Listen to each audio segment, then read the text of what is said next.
Хүүхэд хамгааллын явуулын үйлчилгээ нь хүүхэд хамгааллын урдчлан сэргийлэх ажлыг хөдөлгөөнт хэлбэрээр Монгол улсад анхудаа нэвтрүүлж байгаа шинэлэг үйлчилгээ бөгөөд гэр бүлэх хүүхэд залуучуудын хөгжлийн газрын захиалгаар хөөрхөн зүрх төрийн бус байгууллага хэрэгжүүллээ.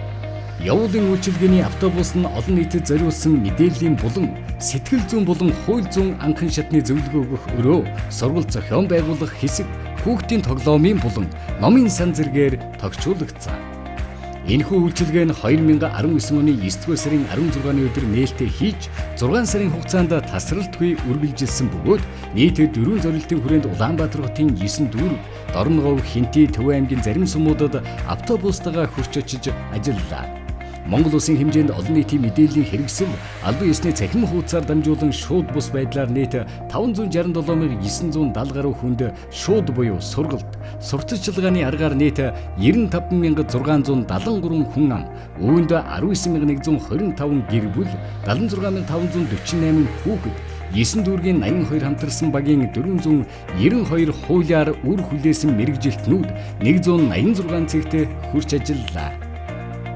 Үйлчилгээг олон нийтэд өргөн хүрээнд хүргэх зорилгоор хэвлэл мэдээллийн хэрэгсэл, цахим сүгүүдийг өргөнөөр ашиглаж мэдээлэл, подкаст, постэр зэргийг байнга нийтлэхээс гадна албан байгууллагын эцэг эхийн зөвлөл, олон нийтийг хамарсан арга хэмжээнүүдтэй хамтран ажилласан. Үйлчилгээний очих маршрут, хуваарийг календар байдлаар хүргэсэн ба олон нийт үйлчилгээг авах хүсэлтэд илэрхийлж хэрэгцээ их байгаа газар очих боломжтой болгосон.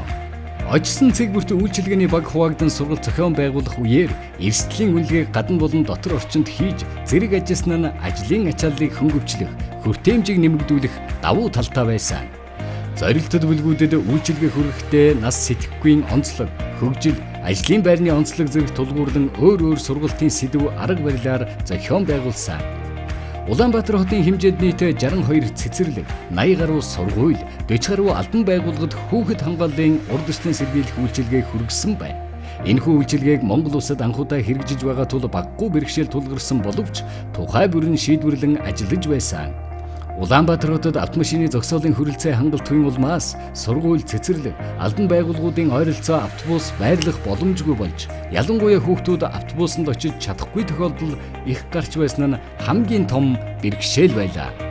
Үйлчилгээнээс гарсан зарим санал зөвлөмжийг дурдвал уг үйлчилгээ нь суурин биш явуулын байдлаар зохион байгуулагддаг тул техник сургалтын материал, боловсон хүчний бэлэн байдлыг цаг ямагт хангах шаардлагатай. Хүүхэд хамгааллын тухай аль ч үйл ажиллагааг оролцогчдын оролцоог хангасан ярилцлагын, тоглоомын аргаар зохион байгуулахыг санал болгож байна. Хүүхдэд эрсдэл орчны үнэлгээ хийхдээ баримтжуулалт сайн хийх, үнэлгээг тус цэгийн удирдлага, харьяа дүүргийн холбогдох газарт давхар мэдээлэх нь эрсдлийг арилгахад түлхэц болно. Улмаар эрсдлийн үнэлгээг цагдаагийн ерөнхий газар, мэргэжлийн хяналтын ерөнхий газарт мэдээлэх, хяналт тавих арга замуудыг бий болгож ажиллах нь зүйтэй. Хүүхэд хамгааллын нэртэй энэхүү автобус хаана очиж зогсно? Тэр газар хүүхэд хамгааллын цэг болно.